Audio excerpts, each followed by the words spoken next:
Bonjour tout le monde. Pourquoi je ne suis jamais bien nulle part et que je n'arrive pas à trouver ma place? Le syndrome de l'imposteur.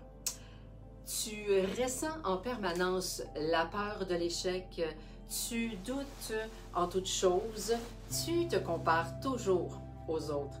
Tes attentes sont très élevées par rapport à toi-même. Tu es perfectionniste et tu manques de confiance et d'estime. Tu te reconnais? Si cette définition te ressemble et fait partie intégrante de tout ce que tu fais, alors cette vidéo, elle est pour toi. Je te partage des informations précieuses pour comprendre ce qui te garde dans cet état d'esprit et pourquoi tu ressens ce faux sentiment quand il s'agit de vivre le succès dans ta vie. Je t'offre 5 outils simples et faciles pour t'aider à rivaliser contre le syndrome de l'imposteur.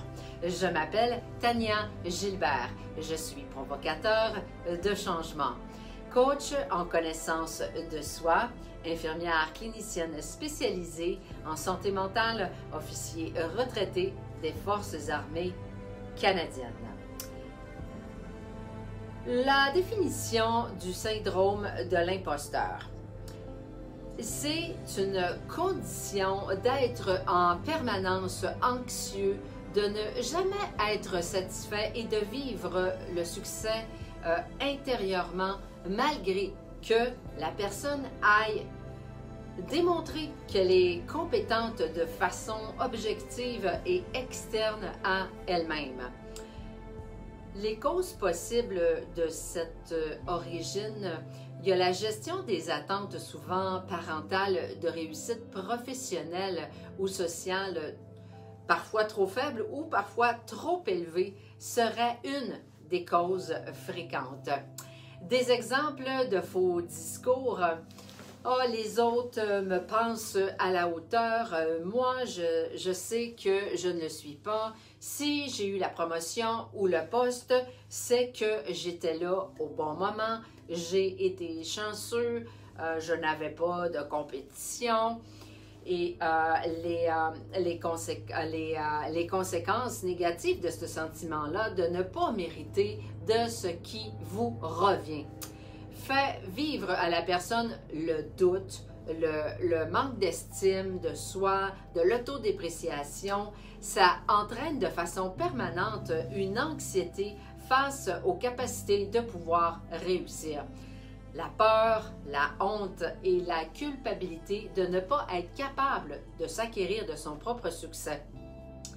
Souvent, là, les stratégies vont être inconscientes, alors on va utiliser l'évitement, l'auto-sabotage, on va procrastiner, on va se fixer des attentes irréalistes.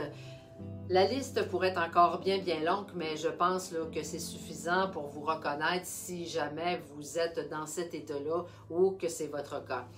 Vous avez toujours l'impression de ne jamais être à la hauteur et vous attribuez votre réussite plutôt sur les bénéfices là, des circonstances qui vont être à l'extérieur. Exemple comme la chance, le hasard, c'est plutôt grâce à des connexions que vous avez obtenu le poste ou le contraire, ben c'est de ma faute si j'ai pas été assez compétent, j'avais pas assez de connaissances, si vous n'avez pas réussi à obtenir ce que vous vouliez.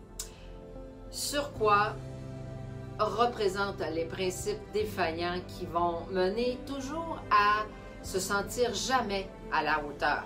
Comme d'autres exemples, le perfectionniste, lui, ben, en fait, il va chercher toujours à avoir plus de succès, de meilleurs résultats. On va toujours se sentir insatisfait, peu importe le travail acharné. Tu te reconnais, hein?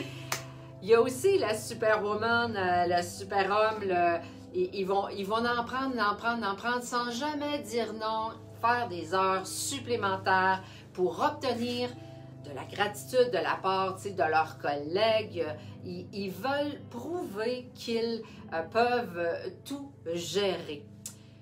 Alors voici 5 conseils faciles pour t'aider à surmonter le syndrome de l'imposteur.